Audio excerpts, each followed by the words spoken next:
So we have two papers today.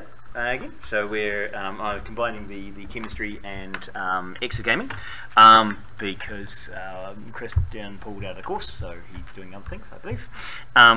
So we're going with Anton and Xian, and the two we're doing are the table mystery and adolescent exogaming. Yeah. So Anton, you're going to start with the table mystery, which yes, is I'm a co-author on with my previous PhD student Costas. He was working with augmented reality and mild cognitive impairment, so his focus and his thesis was on dementia and early stage impairment.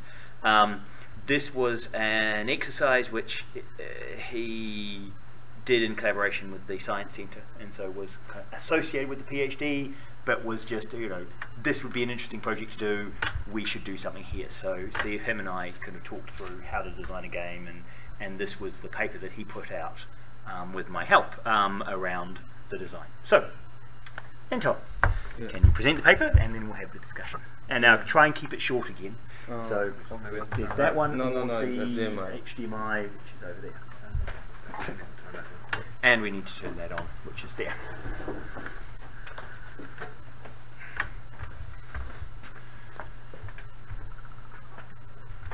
Now remember, we're trying. Oh, you might have to move your.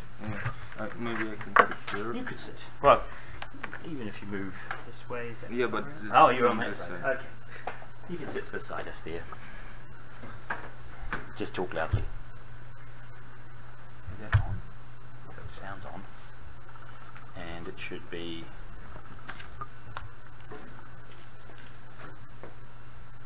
video.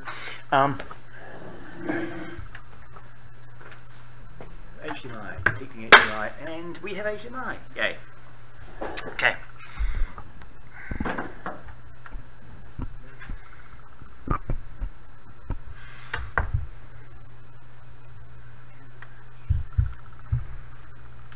Getting brighter and brighter in a way. Good thing we don't need that the sun doesn't come on this side. It's good that, yes, the sun can't bounce off white surfaces and come into rooms, so you don't need curtains. Yeah. I'm glad the architect realised that. Okay, so, table mystery. The table mystery, the structure of the page is really basic. It's introduction, related work, table mystery game. It's actually telling about the game, and then implementation and results, discussion, and conclusion. So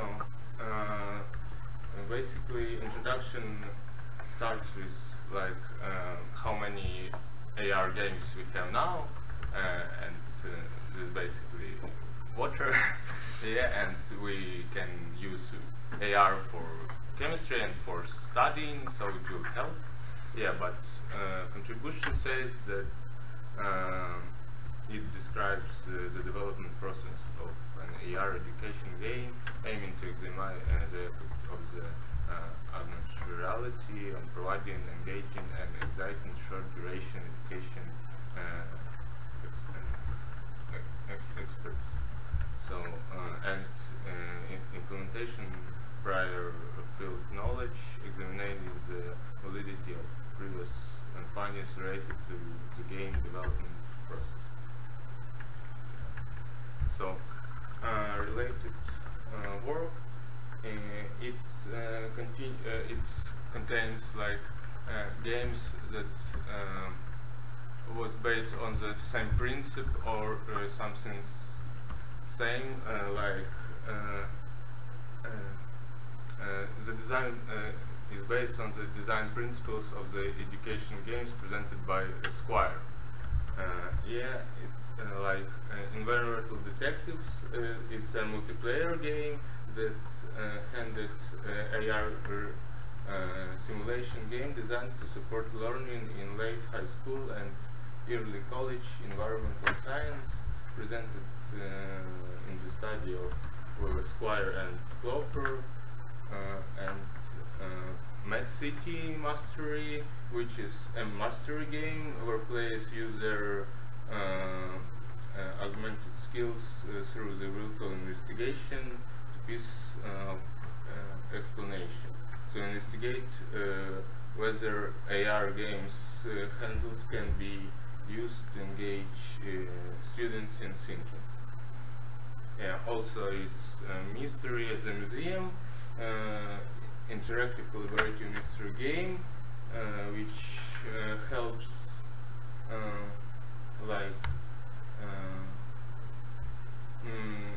to help children and his parents to find common language. We move quickly through this. Sorry. Yeah. Description of the table mystery. The table mystery game. It's a mystery adventure augmented reality chemistry game designed for the science center, and it's included periodic table. So, yeah. It's the main audience is student 11 to 16 years with basic knowledge of chemistry. So the goals of the table mystery, it's to provide positive association between chemistry and learning as a part of the suite of educational experience. So, and also to present for people what is AR, and to show that studying can be fun. So it's not the most important thing. It's not to transfer knowledge, but show how fun is learning. So game plot based on man with amnesia who needs help, and the team needs to assist him remotely via iPad. So he has encrypted clues in the periodic table, and children need to scan periodic table and find clues, and finally they find out that it was an accident after a conspiracy attempting to prevent him from examining a new element. So in game design, it's the science center required some points, the game must be scientific educational content, number of players can be from 9 to 12, and the game lasts approximately 20 to 35 minutes, and the game has to place inside limited space where periodic table is placed. So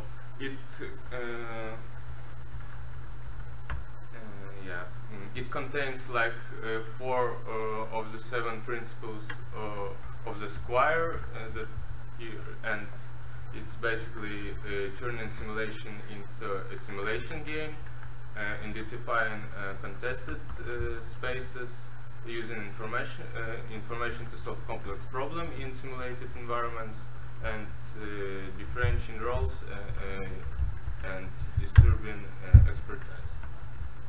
So actually also additional designer's choice was using AR and 3D clues.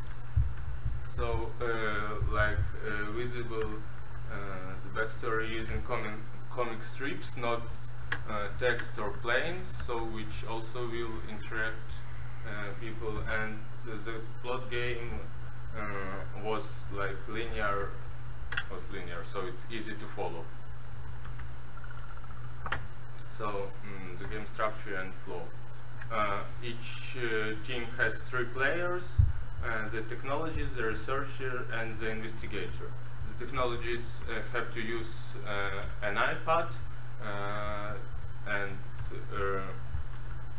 researcher needs to use a computer to find some information, or book, or a PC for finding extra information for the riddles, and investigator needs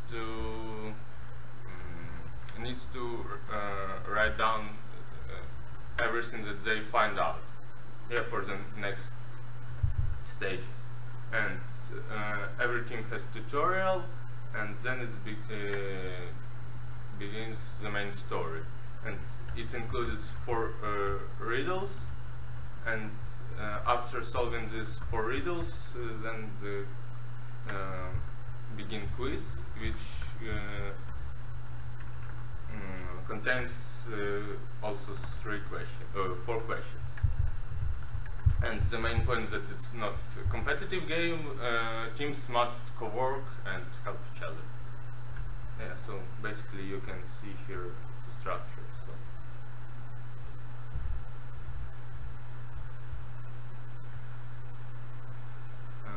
So materials, cost, and developers.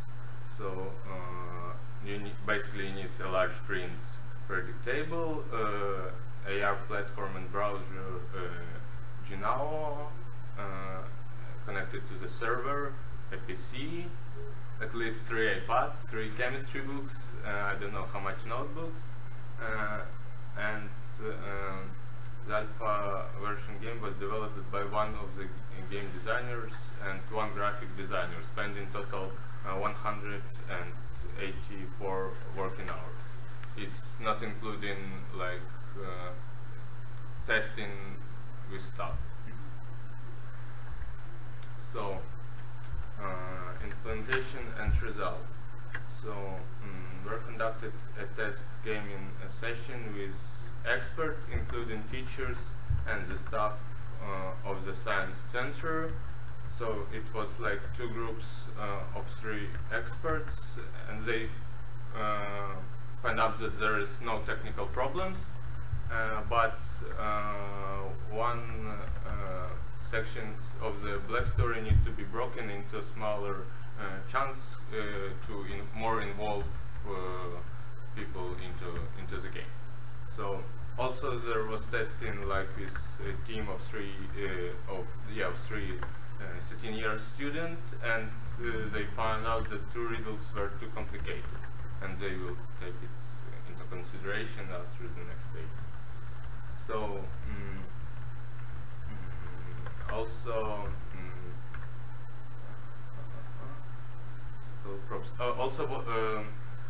was decided to emphasize the characters by adding physical props like heads, or maybe creating a real scientist which connected to the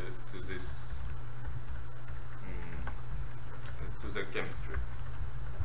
So discussion. The motivation of the game is to examine the efficiency of AR in the creating and engaging and motivated educational environment. So it aims to create a psychological association between educational content and enjoyable experience. So the examination of the hypothesis that AR can potentially create an engaging and enjoyable education environment, so it's feasible, and research was the future goal. Also, AR was chosen to demonstrate to young users the potential of new interfaces that connect the digital world with real objects. Also, there was a possibility to work with Google Glasses. Yeah, so maybe in future. It was one of the intentions, but then, you know, Google Glass became less likely to be a standard interface. Yeah. So conclusion. So the Table Mystery, it's a gaming project which focuses on constructing an engaging, playful and pleasant educational environment. So more test gaming session as well in the future. Usability studies will help to eliminate problems and emphasize its powers through the iterative design process.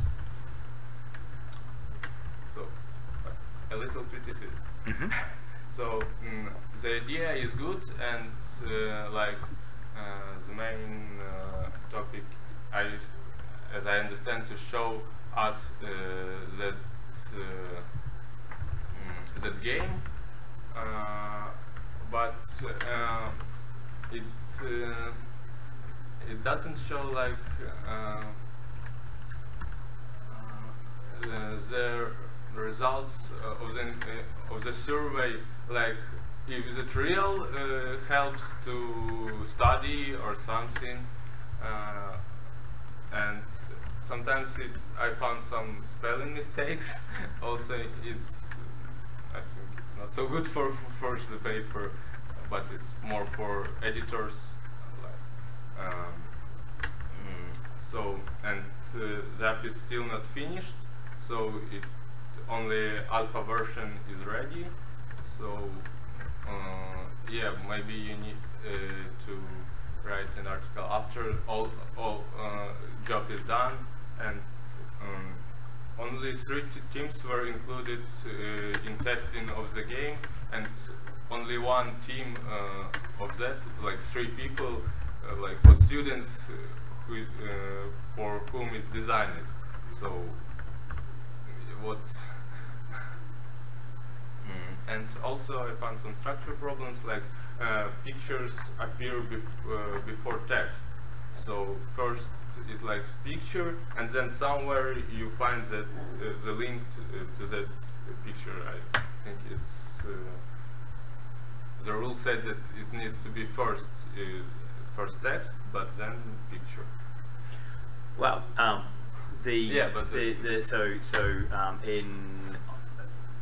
in layout issues, these are often handled by the particular journal you're in, and the rules around saying something and having the picture after it is not universal. You'll find LaTeX will put the image sometimes before the text, but usually try and put it on the same page as the text, or miles away in the center of the book, right? And so if you've ever looked at really old books where they have the color prints in the center, or you have all the color prints and then like half the book before it and half the book after it, so you know that all of these pictures refer to everything in the book. So yeah, so those placements are often up to the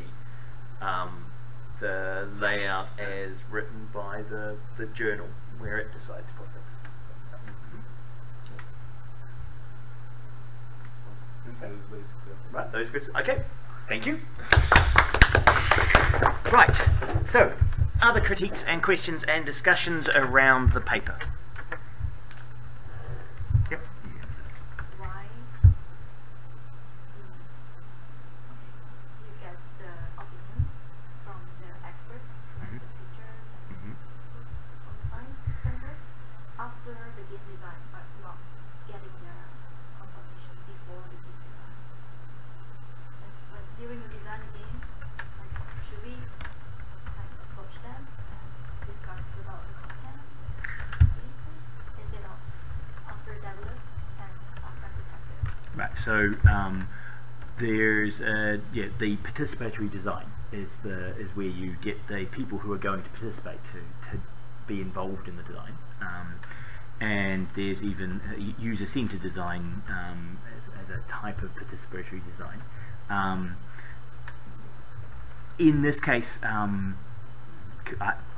outside the paper I have knowledge. In the paper it doesn't describe that as being involved, right? So you're right, it's a fair criticism of the paper. I know that he did actually go and talk to the Science Centre and discussed with them the kind of game that would work, and there was discussion with them. There wasn't so much with the end users, i.e. actual teenagers, about what they were interested in. Partly because it was working with the Science Centre because it's the Science Centre who were presenting this, right? So it was relying on experts rather than end users. So you could argue that no, this was not a participatory design process where the actual teenagers were involved. Experts were involved, but that's not described in the paper, and so that would be a fair criticism. Yeah. Yep. Also, the author said like also we, but I always have the question who we, like.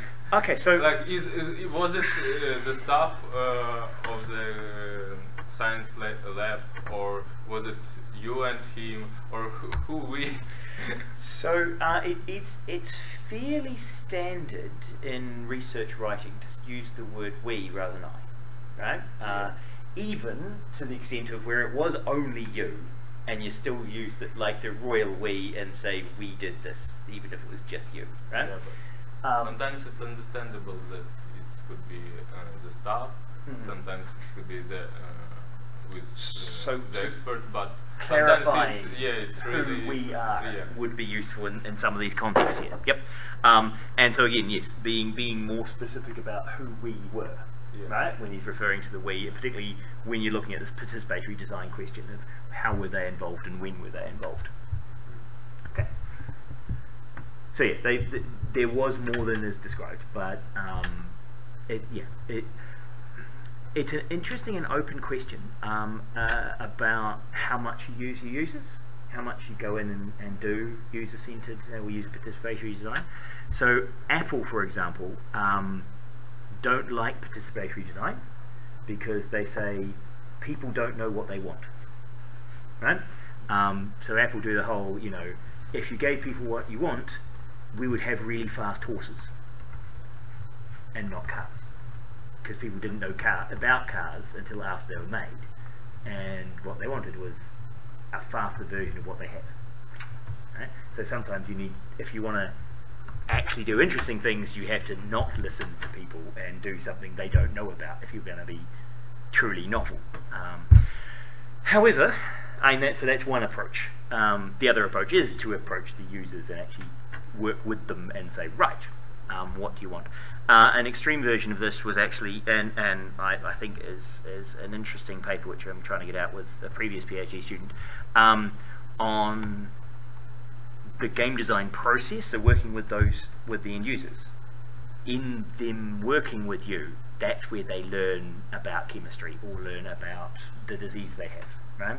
So if you want to learn about the choices you have when you've been given a diagnosis, if you create a board game about the disease you have, and you have to offer the player of the board game you're designing choices, you have to learn about what the choices are for your disease, and that's and by going through the process of designing a game for your disease, you learn a lot about your disease, right? So actually, nobody ever has to play the game you made.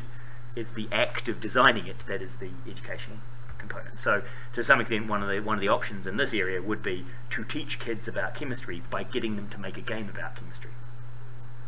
Right? So that's kind of the extreme end of participatory design, is just being the participant is what we actually care about. Other thoughts? It's a bit easy to just say that the main goal of the game is to create a positive experience around chemistry, instead of having the main goal as to teach people about chemistry. Have a measurable outcome. Yeah, I think they just say that would be a good additional thing that they could achieve. Yeah, so one of the interesting things here is if you actually, so talking to the Science Centre, right? The goal of the Norwegian Science Centres isn't to teach science, right? Their goal is to create a positive feeling about science and get science teachers to teach science, right?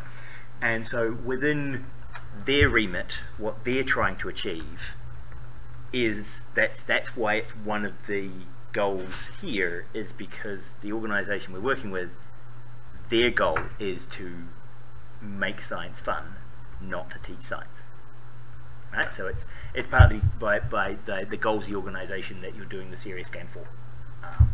But you're right. What you'd like to see is that students who'd gone through this and measure their performance in STEM subjects later to see if they were more engaged and would spend more time. Right. But that's a long-term study, and as we've found regularly with these papers, long-term is a problem. Right. Nobody does long-term because it's hard to get funding for long-term, and students come and go, and you guys go off and get high-paying jobs. And I can't offer you peanuts and get you to work for hours, and I can't offer you like 1,000 kroner and get you to do 184 hours worth of work for me. Not once you graduated, no. So no, it is a problem. Yeah, I wasn't necessarily saying that it was a bad thing about medical, but it's so much easier to make a cool game if you're not worried about actually teaching people. You just need to create positive vibe around chemistry, so it makes it a lot easier. Yes, yeah. Yes. So it is potentially a cheap way out. Yeah. It's also easier to just ask people, did you enjoy it, and hope that there is a correlation between enjoyment and future success. And so one of the interesting things is there tends to be that correlation, right? So people who enjoy something tend to be better at it, right? So that is connected, but we don't know how causal that is. So we don't actually know that if like people who enjoy maths tend to be better at maths. We don't know if we make you enjoy it more, you end up being better at it, or are you enjoying it because you're better at it, and making you enjoy it more doesn't make you any better. In fact, making you better would make you enjoy it more. So it goes the other way, right? And so stimulating people's enjoyment of maths may have absolutely no effect on their future performance, even though we've got a good, strong correlation between enjoyment and success. It's just causally reversed. Yep. My sort of main problem is that it says that it gets a wow effect, etc., from the users, but they never actually explain how they measure any of that. Like, how do you measure that they actually have, gotten a positive encouragement around the topic, or that you've succeeded? So the problem with how would you guys suggest to measure it?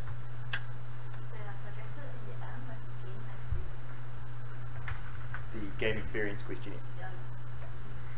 So there is a game experience questionnaire which does include a novelty section in it around. But they haven't, as far as I understand, they haven't actually gone through and done that. So they're making claims without any evidence for that.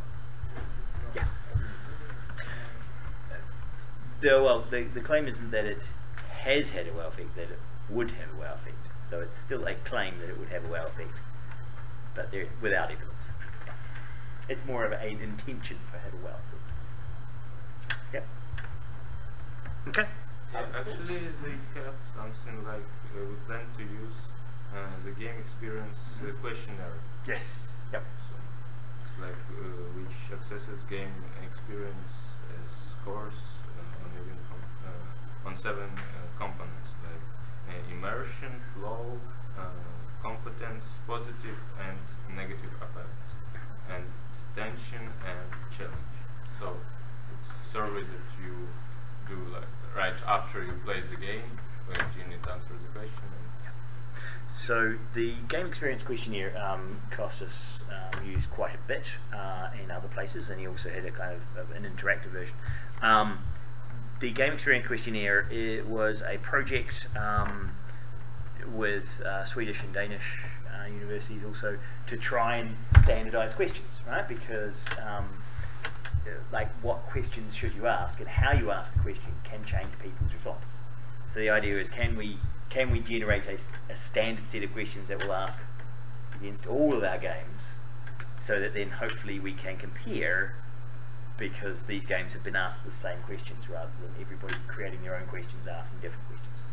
So that's partly the reference to the game experience questionnaire, was to try and refer back to standardized approaches to asking questions. And if you look up the game experience questionnaire, you'll find the questionnaire components, about 50, 60 questions. They've been translated into Norwegian and Danish and Swedish and German and things, so there are translations of them. It's always a little bit contentious. Like one of the main challenges of having a standardized set of questions, though, is that some of them make no sense for your game. Yeah. So you just have to ask some of them, but not all of them, right? And there is a challenge if you ask all of them, and some of them are relevant. Your users will start thinking, "This is like weird. Why are you asking this question? It's got, it's got nothing to do with what I've just done." So yeah, so there are some challenges around that, and then limiting down. They said if you have something like that question, they could add like additional question instead of that or something. Yeah, you can replace some questions. Yeah. Oh. They created this game for, for me, it's really small auditory because it's managed by age from 11 to 13, and actually you need to have some basics knowledge in chemistry. So. But everyone have basic knowledge from chemistry. You and me. Sure about it. This is in Norway, so it's also culturally determined by the fact that of Norwegian education system. So it is a very narrow target group, rather than what we've often seen in these papers is much broader target groups. This is a very narrow target group. Yeah, but I would play this game. Right. So I still don't know what the game actually is. So, I mean, you can. Yeah. I'm just curious about the game because based on the flow, it seems like everyone will solve the mystery. What about you can't solve Yeah, they have like help or something like that, but for the beginning stage, I don't know, like as for final version, but for the test group, for the 3 people, they help him to solve if they have some problems. yeah, because this is being played in the Science Centre, there were Science Centre staff hanging around. So there were, and to some So you're extent, not playing this at home, you're playing this at the Science Centre. And also the partly the role of the researcher was to have access to the internet and try and get help. And so you can put hints on the Science Centre's webpage, because that will be, so there is like research which will help you find solutions. So that was the intention. And to beef up the Science Centre's website so that it would have enough information that you could solve it that way.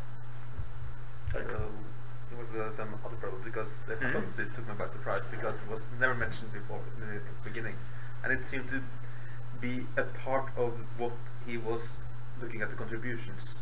So it was just because the hypothesis was only that using AR, and the first part of the contribution was a huge block of lots of different things. So that was something, and I didn't really see him do the second part of looking at the validity of early knowledge during the study. It seems more that he was just working with experts and staff from the Science Center. Yeah, And so it's like more like basically like project report. yes, So this was never looking at it. And well, I made lots of other stuff, but I think that maybe PMS would say something first. No, just to add to that, that I don't really feel that he ever discusses the related work.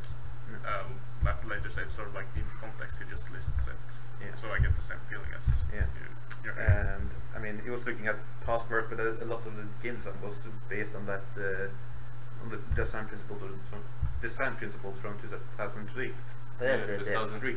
Yes, and he never were discussing why he chose them, or really he just said that we chose 5 of these 9, I think, design principles, and then chose some other ones as well, and was no discussion there. So he was never really assessing anything, which he stated. 4 out of 7. Okay, 4 out of 7. Yeah, 4 out of 7. Yeah. Not 5 and 9, but yeah. Yeah. And yes, he does. And so what's missing there is the analysis, a longer analysis of the 7 and the 3 that weren't chosen, and also what needed to happen for the analysis part of this would be also to get the comparison to the experts, the educational experts at the Science Centre, and say, well, do these game design principles align with your experience of what engages teenagers, right?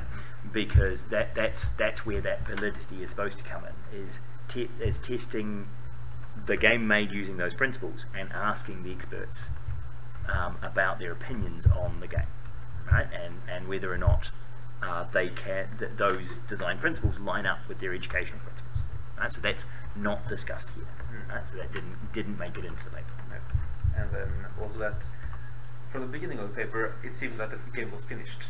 Yeah. And then it suddenly claimed that we're still in the design process. So. Well, not the design. We've done this initial design, but there should be several or more iterations. Yeah, of there design. was already a game, Yeah. and it was playable. Yeah. So it was. Yeah, so as they said, it was like alpha version. Yeah. Yeah.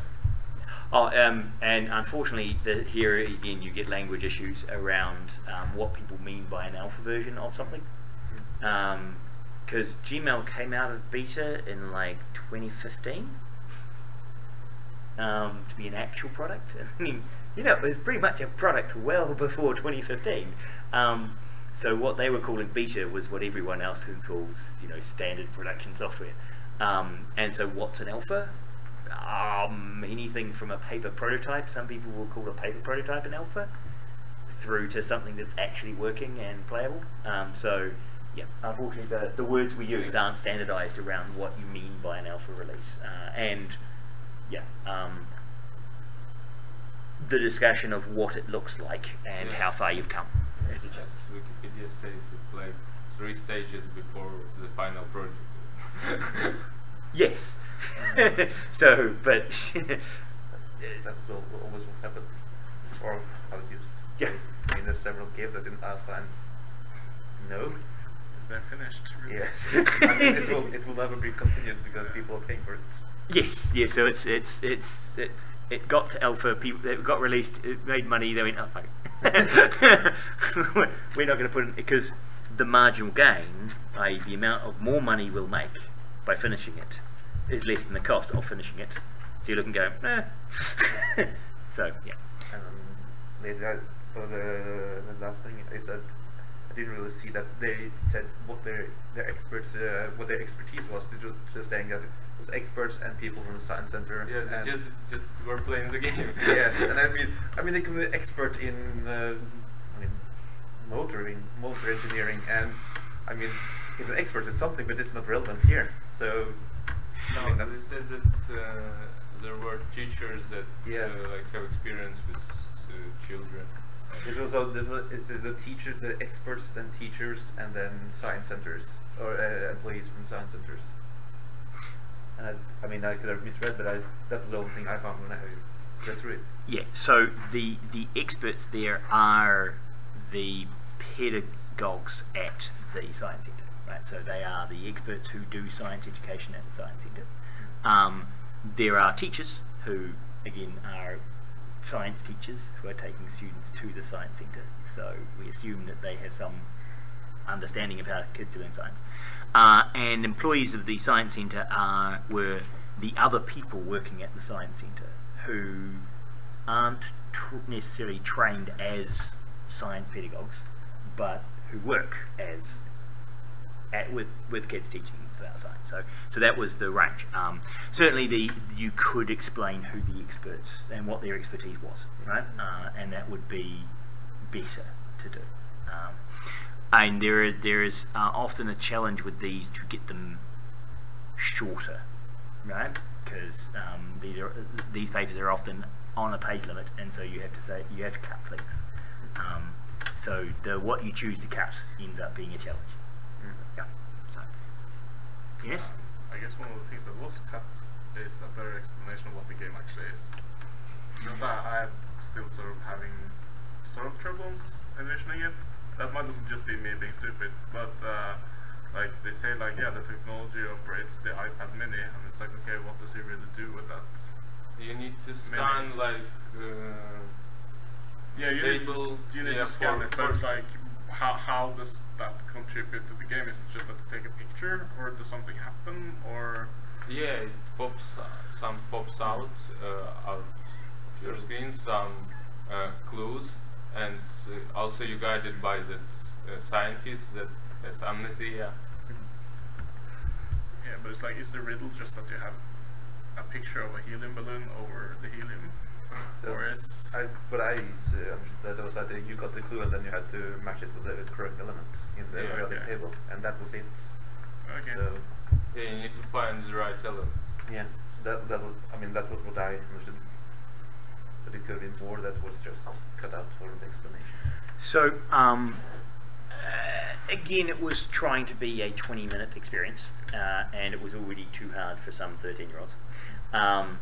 The visual representation of having 3D models associated with the elements. So on the iPad Mini, when you hold it up to the table, you get rotating images, animated rotating 3D models. Right? And so part of the game was to also inspect that model to understand something about it, right? And it had a connection to a chemical, right? So you weren't touching it, you weren't playing with that model, you couldn't do things to that model, but it was animated and rotating, and so your goal was to inspect it rather than to interact with it. Also, my question was like, it's only one involved in AR experience. The other two need to make notes and do boring stuff. So, So we didn't have 12, we didn't have enough iPads to give everybody an iPad. yeah. Is one of the challenges. So you have to also design a game around what do 3 people do with one iPad. So yeah, no, you hope that it's a team who are all working together, and yes, like one person's holding the iPad, but the other people get to see it as well. So that was part of the design. Okay. Well, that's something I remember you talked about the difficulty, because they talked about the design process. That one question was modified because it was seemed like it was too difficult for the students, and I would have liked to see what it was and what it was changed to. I mean, that's really again back to the cutting to get the appropriate size. But then just mentioning that and say, well, it was too hard and we changed it. Again, it was like only 3 people, so it could be challenging for them and for. Yeah, that might be. But I would have at least seen why they was said that it was too difficult, and then what they changed it to, because again, it was trying to assess how to make education fun. So Or in general, just get access to a couple of questions, because it's like, we did riddles, okay, what were the riddles? They were too hard apparently, but you know, what were they? Right. An appendix with a list of all the riddles. Yeah, not necessarily all, just like 1 or 2, just so you get the impression of what we're talking about, because,